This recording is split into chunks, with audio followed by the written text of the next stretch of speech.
Hey guys, welcome back to our channel. ఈరోజు వీడియోలో పల్లీల బర్ఫీని ఈజీగా ఎలా ప్రిపేర్ చేయాలో చూసాను. ఈజీగా అండ్ చాలా తక్కువ టైంలో ఇలా ప్రిపేర్ చేసుకోవచ్చు అనమాట. ఈ చిన్న టిప్ని అయితే ఫాలో అవ్వండి. బర్ఫీలు అనేవి చాలా పర్ఫెక్ట్గా వస్తాయి. మరి లేట్ చేయకుండా ప్రాసెస్లోకి అయితే వెళ్ళిపోదాం. ఫస్ట్ ఇక్కడ ఒక కప్పు నేను పల్లీలను అయితే తీసుకున్నాను. పల్లీలను మనం మీడియం ఫ్లేమ్లో పెట్టి బాగా ఫ్రై చేసుకోవాలన్నమాట. పల్లీలు బాగా ఫ్రై అయిన తర్వాత వీటిని మాడిపోకుండా ఫ్రై చేసుకోవాలి. ఇలా ఫ్రై చేసుకున్న తర్వాత వీటిని చల్లార్చుకోవాలి. ఇప్పుడు పల్లీల పొట్టుని ఈజీగా ఎలా తీయాలో చూసాను అనమాట. ఇక్కడ నేను చూసిన విధంగా చేత్తో అయితే ఒకసారి స్మాష్ చేసుకోండి. ఇలా స్మాష్ చేస్తే పొట్టు అంతా వచ్చేస్తుంది అనమాట. ఇప్పుడు ఇలా చేసిన తర్వాత ఒక స్ట్రైనర్ తీసుకొని నేను ఇక్కడ చూపించిన విధంగా స్ట్రైనర్తో అయితే ఇలా చేయండి. ఈజీగా పొట్టు సపరేట్ అయిపోతుంది అనమాట. ఇలా ఈజీ ప్రాసెస్లో మనం పొట్టునైతే తీసుకోవచ్చు. ఇలా పొట్టును తీసేసి ఇప్పుడు ఈ పల్లీలని ఒక ప్లేట్లోకి అయితే తీసుకోండి. మిగతా పల్లీలను కూడా ఇలానే చేయండి. ఇప్పుడు పల్లీలని ఒక ప్లేట్లోకి తీసుకున్న తర్వాత ఇక్కడ నేను చూపించిన విధంగా స్మాష్ చేసుకోండి. ఇలా చేసుకోవడం వల్ల పల్లీలు అనేవి రెండుగా విరుగుతాయి అన్నమాట. ఇప్పుడు ఒక కడాయి తీసుకుని అందులోకి 1 కప్పు బెల్లం అయితే తీసుకోవాలి. ఇక్కడ నేను పల్లీలు అయితే ఎన్ని తీసుకున్నానో బెల్లం కూడా అంతే తీసుకున్నాను. కొద్దిగా వాటర్ని యాడ్ చేసుకుని బెల్లంని కరిగించుకోవాలన్నమాట. మీరు ఇక్కడ కావాలంటే వాటర్కి బదులు 1 స్పూన్ నెయ్యి అయినా వేసుకోవచ్చు.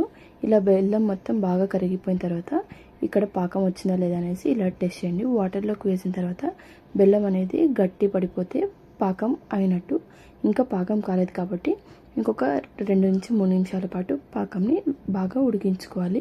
ఇప్పుడు ఒక ప్లేట్ తీసుకొని కొంచెం నెయ్యి వేసుకుని ప్లేట్ మొత్తం స్ప్రెడ్ చేసుకోవాలి.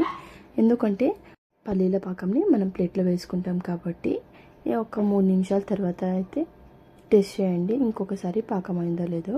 ఇక్కడ నేను చూపించిన విధంగా ఇలా గట్టి పడిపోతే పాకం అయిందనమాట. ఇప్పుడు ఇందులోకి స్టవ్ని లో ఫ్లేమ్లో పెట్టి ఇందులోకి కొంచెం ఇలాచీ పౌడర్ అండ్ అలాగే 1 స్పూన్ నెయ్యిని కూడా యాడ్ చేసుకుని బాగా కలుపుకోవాలన్నమాట. ఇలా బాగా కలుపుకున్న తర్వాత స్టవ్ని ఆఫ్ చేసి మనం ముందుగా పొట్టు తీసి పెట్టుకున్న పల్లీలను అయితే ఇందులోకి వేసి బాగా కలుపుకోవాలి. మనం పల్లీల ఉంటని వేడిగా ఉన్నప్పుడే ఉంటలాగా చేసుకోవాలన్నమాట. చల్లగా అయిపోతే ఉంటలు కట్టడానికి రావు.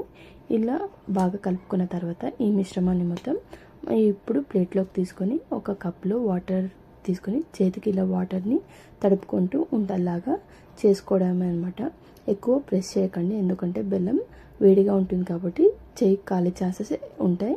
ఇలా మీకు నచ్చిన సైజులో ఉంటలు చేసేసి దూరం పెట్టేసండి. ఎందుకంటే ఉంటలు ఒకటికొకటి ఆనేయడం వల్ల విరిగిపోతాయి అనమాట. మనం తీసుకునేటప్పుడు ఇక్కడ చూడండి బెల్లం పాకం కొద్దిగా గట్టి పడిన తర్వాత ఉంటలు కట్టడానికి అయితే రాలేదన్నమాట. ఇప్పుడు ఇలా వచ్చినప్పుడు ఈ ప్లేట్ని స్టవ్ మీద పెట్టేసి ఒక 3 నిమిషాల పాటు వేడి చేయండి. బెల్లం పాకం అనేది కరుగుతుంది. తర్వాత వీటిని కూడా ఇలా ఉంటల్లాగా కట్టేసుకోవడమే. ఫైనల్లీ చాలా తక్కువ టైంలో పల్లీల బర్ఫీ అయితే రెడీ అయిపోయింది అనమాట. మీరు కూడా ఒకసారి నచ్చితే ట్రై చేయండి. ఎలా వచ్చిందో కామెంట్ సెక్షన్లో కామెంట్ చేయండి.